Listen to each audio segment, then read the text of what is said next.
Chapter 11. Now the people complained about their hardships in the hearing of the Lord, and when he heard them, his anger was aroused. Then fire from the Lord burned among them, and consumed some of the outskirts of the camp. When the people cried out to Moses, he prayed to the Lord, and the fire died down. So that place was called Taberah, because fire from the Lord had burned among them. The rabble with them began to crave other food, and again the Israelites started wailing and said, "If only we had meat to eat. We remember the fish we ate in Egypt at no cost. Also the cucumbers, melons, leeks, onions, and garlic. But now we have lost our appetite. We never see anything but this manna." The manna was like coriander seed and looked like resin. The people went around gathering it, and then ground it in a hand mill or crushed it in a mortar. They cooked it in a pot or made it into loaves, and it tasted like something made with olive oil. When the dew settled on the camp at night, the manna also came down. Moses heard the people of every family wailing at the entrance to their tents. The Lord became exceedingly angry, and Moses was troubled. He asked the Lord, "Why have you brought this trouble on your servant? What have I done to displease you, that you put the burden of all these people on me? Did I conceive all these people? Did I give them birth?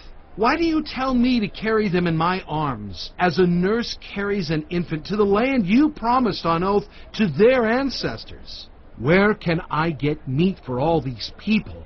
They keep wailing to me, 'Give us meat to eat.' I cannot carry all these people by myself. The burden is too heavy for me. If this is how you're going to treat me, please go ahead and kill me, if I have found favor in your eyes, and do not let me face my own ruin." The Lord said to Moses, "Bring me 70 of Israel's elders who are known to you as leaders and officials among the people. Have them come to the tent of meeting, that they may stand there with you.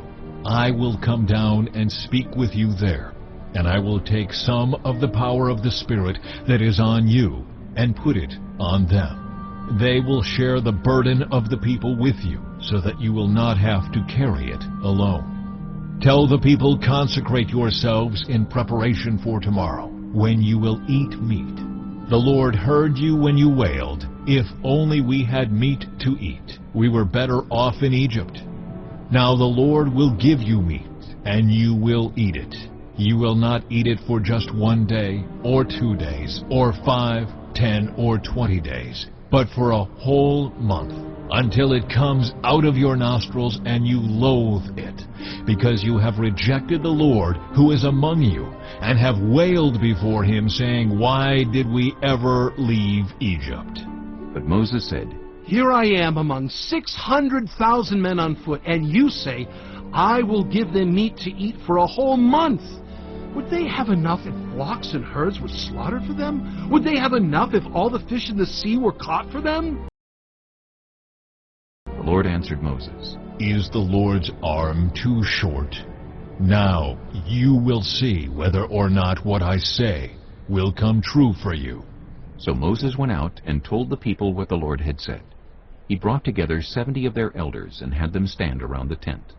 Then the Lord came down in the cloud and spoke with him, and he took some of the power of the Spirit that was on him and put it on the 70 elders. When the Spirit rested on them, they prophesied, but did not do so again.